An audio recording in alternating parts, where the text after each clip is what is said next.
मत भूलो कि मैं एक इज्जतदार खानदान की बहू बनने जा रही हूँ। हमारी शादी हो रही है उस लड़के से जिसे हमारे पिता ने चुना है, हमने चुना है अपनी मर्जी से। Singing by Sujit Sargam. Music by Vikas Raj. क्यों दिखाई मुझे वो खुशियाँ वो प्यार, ताकि आज तुम मुझसे कह सको कि वो सब झूठा और सच ये है कि आज तुम किसी और की बनना चाहती हो, किसी और की बनना चाहती हो। हमरा कना के खुश भेले हमर जान हो,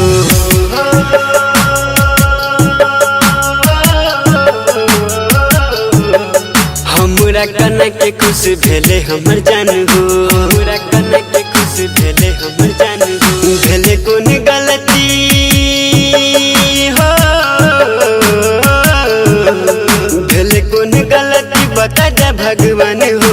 हमरा कना के खुश भेले हमर जान हो, हमरा कना के खुश भेले हमर जान हो, हमरा कना के खुश भेले हमर जान हो। भेले कौन गलती हो, भेले कौन गलती बता दे भगवान हो। हमरा कना के खुश भेले हमर जान हो, हमरा कना के खुश भेले हमर जान हो, हमरा कना के खुश भेले हमर जान हो।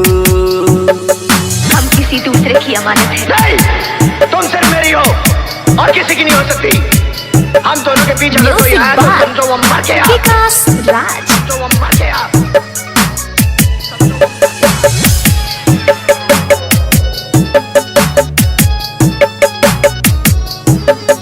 करके तू वादा जान हमरा भूलेला ही, दिलावा के बगिया में अगिया लगेला ही, दिलावा के बगिया में अगिया लगेला ही। ये करके तू वादा जान हमरा भूलेला ही, दिलावा के बगिया में अगिया लगेला ही। करेरी हो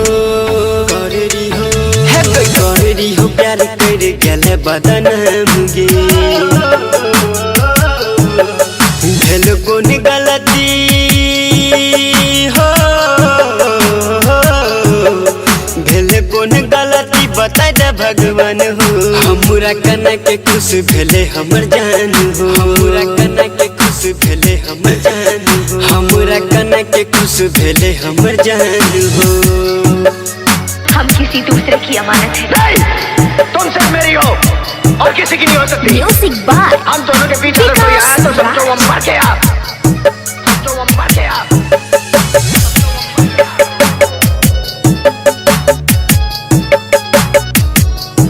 हाँ रहे बेवफा साथ चल गेले छोड़ के, पगला दीवाना से मुहवा मर के, पगला दीवाना से मुहवा मर के। हाँ रहे बेवफा साथ चल गेले छोड़ के, दूसरा से नहीं आके नाता तोड़ के। नीरज देवान से कयपन बने लही, सरगम सुजीत का सपना देखे लही, सरगम सुजीत का सपना देखे लही। रहु विश्वास गे, रहु विश्वास बन गलयन जान गे। हमरा कना के खुश भेले हमर जान गे, हमरा कना के खुश भेले हमर जान गे, हमरा कना के खुश भेले हमर जान गे। नीरज दिवांश लताओ ना।